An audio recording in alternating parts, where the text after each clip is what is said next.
warahmatullahi wabarakatuh. Kami dari kelompok 2 yang beranggotakan saya Windy Anggreni sebagai moderator dan pemateri. Kemudian rekan saya ada Grace Ananda Lestari sebagai pemateri, ada Gita Oktaria sebagai pemateri, ada Esti Setiawati sebagai pemateri, dan Alpina Liana sebagai pemateri.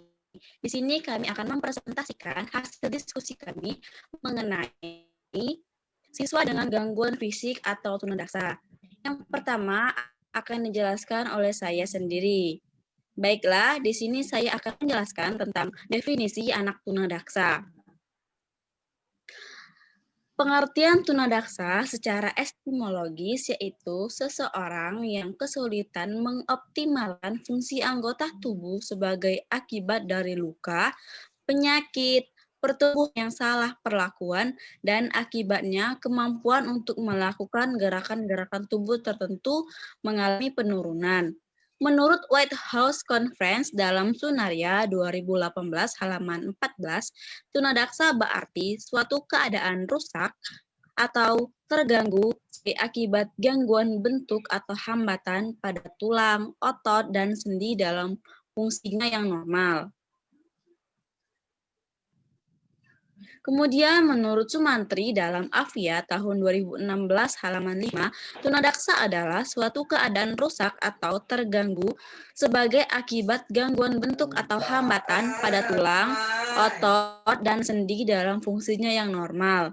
Sedangkan menurut Suroyo dalam Pratiwi halaman 2006 tahun 2016 halaman 51, kelainan fungsi anggota tubuh atau tunadaksa adalah ketidakmampuan anggota tubuh untuk melakukan fungsinya. Jadi, dapat disimpulkan bahwa tunadaksa adalah suatu keadaan di mana ketidakmampuan anggota tubuh untuk menjalankan tugasnya secara normal karena kerusakan dan kelainan fungsi anggota tubuh.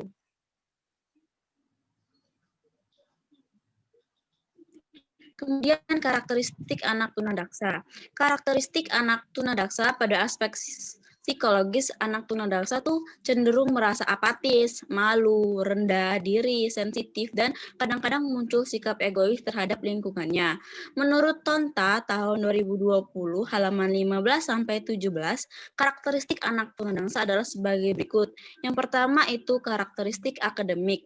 Pada umumnya, tingkat kecerdasan anak tunadaksa yang mengalami kelainan pada sistem otot dan rangka adalah normal, sehingga dapat mengikuti pelajaran sama dengan anak-anak normal lainnya. Sedangkan anak tunadaksa yang mengalami kelainan pada sistem cerebral, tingkat kecerdasannya berentang mulai dari tingkat idiosi sampai dengan gifted. Kemudian yang kedua itu ada karakteristik sosial emosional. Karakteristik sosial emosional anak tunadaksa bermula dari konsep diri anak yang merasa dirinya cacat atau tidak berguna dan menjadi beban orang lain yang mengakibatkan mereka malas belajar, bermain, dan perilaku salah lainnya. Kehadiran anak cacat yang tidak diterima oleh orang tua dan disingkirkan dari masyarakat akan merusak perkembangan pribadi anak.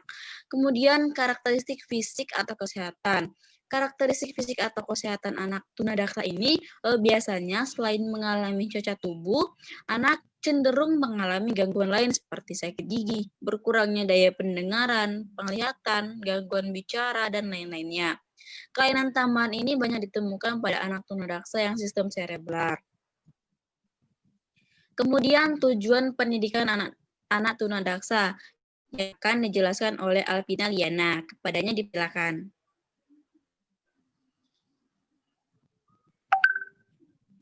Selanjutnya yaitu tujuan pendidikan anak tunadaksa. Tujuan pendidikan anak tunadaksa mengacu pada Peraturan Pemerintah Nomor 72 Tahun 1991 agar peserta didik mampu mengembangkan sikap, pengetahuan, dan keterampilan sebagai pribadi maupun anggota masyarakat dalam mengadakan hubungan timbal balik dengan lingkungan sosial, budaya, dan alam sekitar, serta dapat mengembangkan kemampuan dalam dunia kerja atau mengikuti pendidikan lanjutan.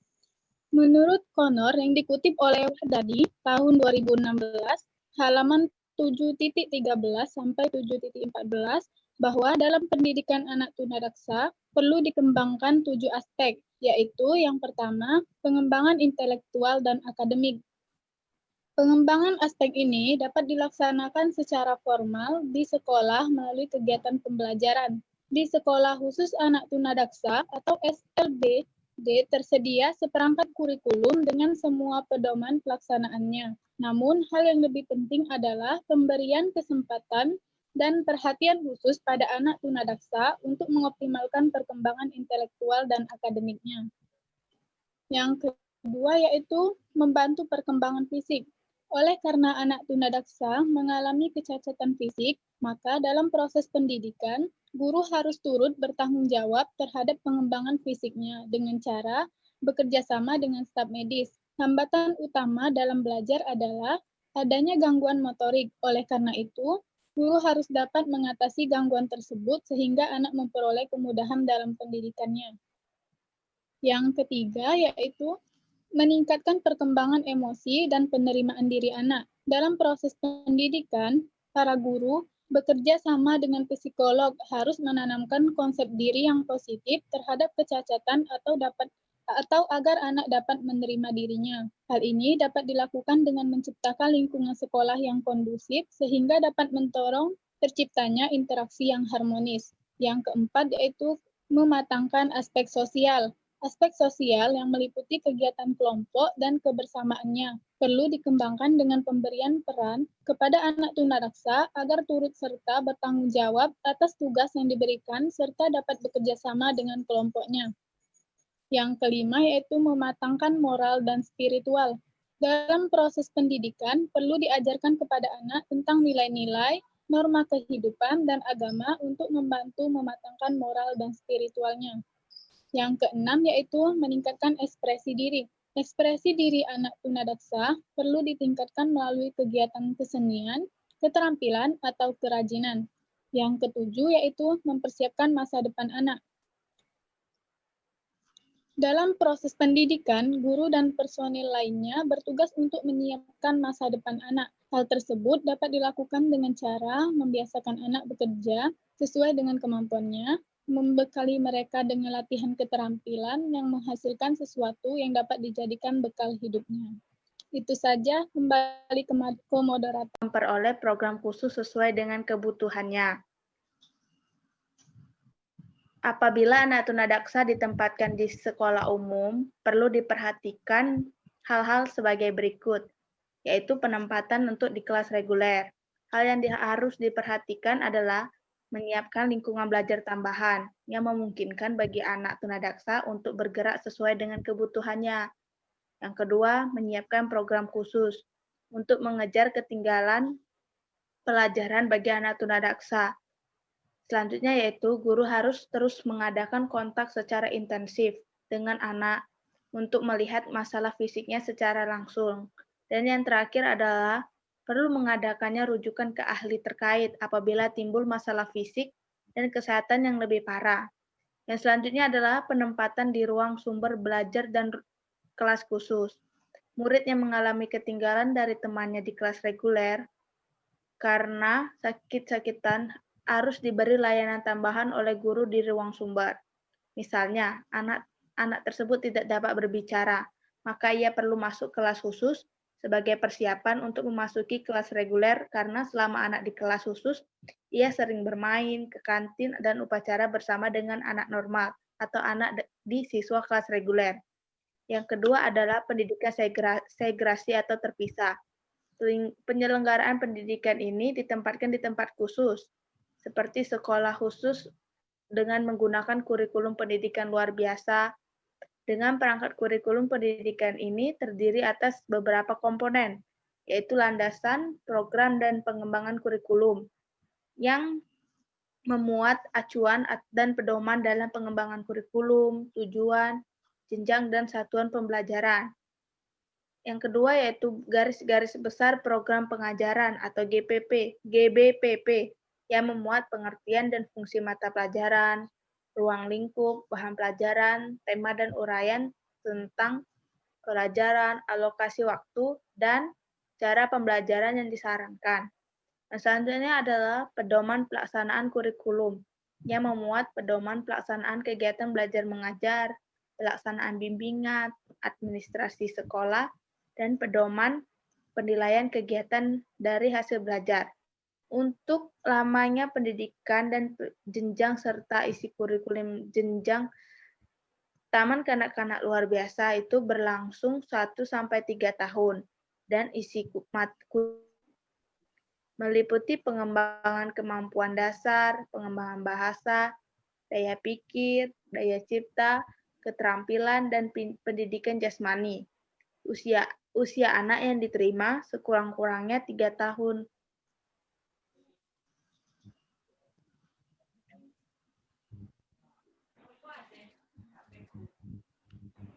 Baiklah, selanjutnya yaitu cara membantu siswa tunadaksa agar berhasil di kelas inklusif yang akan dijelaskan oleh Saudari Gita. Kepadanya dipersilakan. Baiklah, di sini saya akan menjelaskan cara membantu siswa tunadaksa agar berhasil di kelas inklusif. Adapun beberapa cara membantu siswa tunadaksa atau berkelainan fisik berhasil di kelas inklusif menurut Erdina tahun 2014 halaman 22 adalah sebagai berikut. Yang pertama adalah pengajaran kemandirian yang optimal. Penekanan dalam pengajaran bagi siswa-siswa ini harus pada kemandirian yang optimal dan memperhatikan perbedaan antar pribadi atau self-determination. Melalui pengajaran kepada mereka, maka keahliannya dibutuhkan bagi kemandirian pribadi, percaya diri, dan self-esteem dapat diperkokoh juga. Kemampuan siswa dalam menegakkan hubungan sosial dapat ditingkatkan sehingga dia menjadi lebih mandiri. Nah, beberapa cara dalam mendorong perbedaan antar pribadi dalam diri siswa dengan keterbatasan gerak atau disaktivitas adalah sebagai berikut. Yang pertama, mengajarkan pilihan, pembuatan keputusan, dan kemampuan perlindungan diri. Yang kedua, membangun lingkungan sekolah yang menjamin kesempatan dalam memilih. Yang ketiga, berfungsi sebagai sumber daya bagi di lingkungan keluarga maupun masyarakat. Yang keempat, menjadi penasihat perubahan masyarakat dan dukungan pendampingan orang tua. Yang kelima, dukungan masyarakat dalam permudah kebutuhan anak-anak ini. Yang keenam, membentuk kemitraan dengan para pengusaha dan masyarakat. Selanjutnya, yang kedua yaitu dengan cara belajar kelompok. Belajar kelompok di sekolah seringkali dilakukan dengan tujuan menciptakan kemampuan atau keterampilan yang lebih homogen. Pengelompokan yang fleksibel adalah suatu teknik yang memberikan siswa dengan dan tanpa kelainan bekerja sama ke arah pencapaian tujuan tertentu. Pengelompokan siswa ini dapat dibentuk dan diubah disesuaikan agar tujuan pembelajarannya yang utama dapat dipenuhi dan mengembangkan hal yang baru. Yang terakhir yaitu dengan cara team teaching. Hal yang paling penting bagi pembentukan kelas dan sekolah yang lebih inklusif adalah pendidik bekerjasama lebih kooperatif dalam memberikan lingkungan pembelajaran yang kondusif serta pengajaran yang efektif bagi semua siswa yang berkelainan, namun juga memberikan hasil pembelajaran yang meningkat bagi siswa lain. Telah ditunjukkan bahwa dengan perencanaan dan jadwal secara seksama, serta pembuatan tujuan yang terartikulasi dengan jelas, siswa berkelainan dapat diberi pengajaran secara efektif bersama siswa yang tidak mempunyai kelainan. Baiklah, saya kembalikan ke moderator. Baiklah, terima kasih. Selanjutnya itu tempat pendidikan anak tunadaksa yang akan dijelaskan oleh Saudari Esti. Kepadanya dipersilahkan.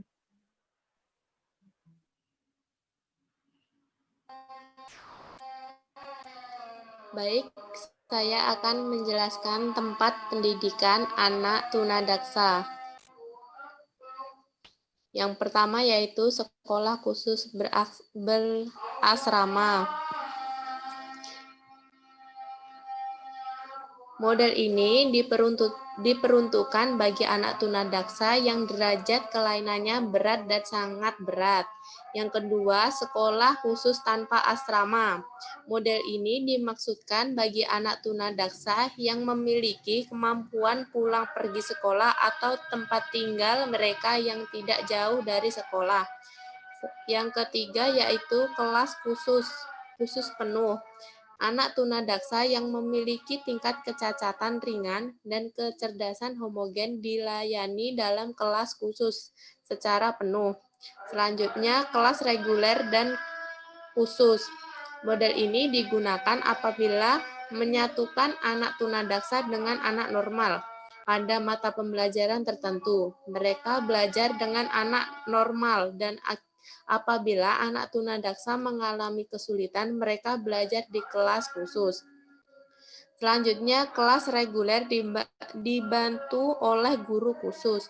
Anak tunadaksa bersekolah bersama-sama anak normal di sekolah umum dengan bantuan guru khusus apabila anak mengalami kesulitan.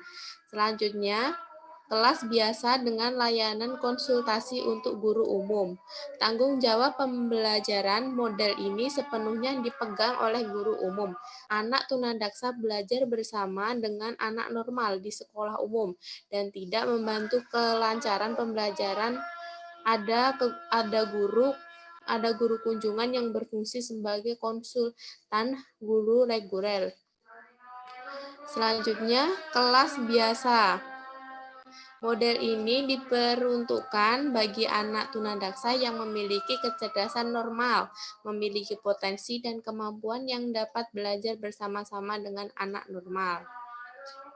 Baik, kembali ke moderator. Baiklah, terima kasih kepada Saudara Esti dan rekan-rekan lainnya. Itulah yang bisa kami sampaikan, lebih dan kurangnya kami mohon maaf. Kepada Allah kami mohon ampun. Kami akhiri, wassalamualaikum warahmatullahi wabarakatuh.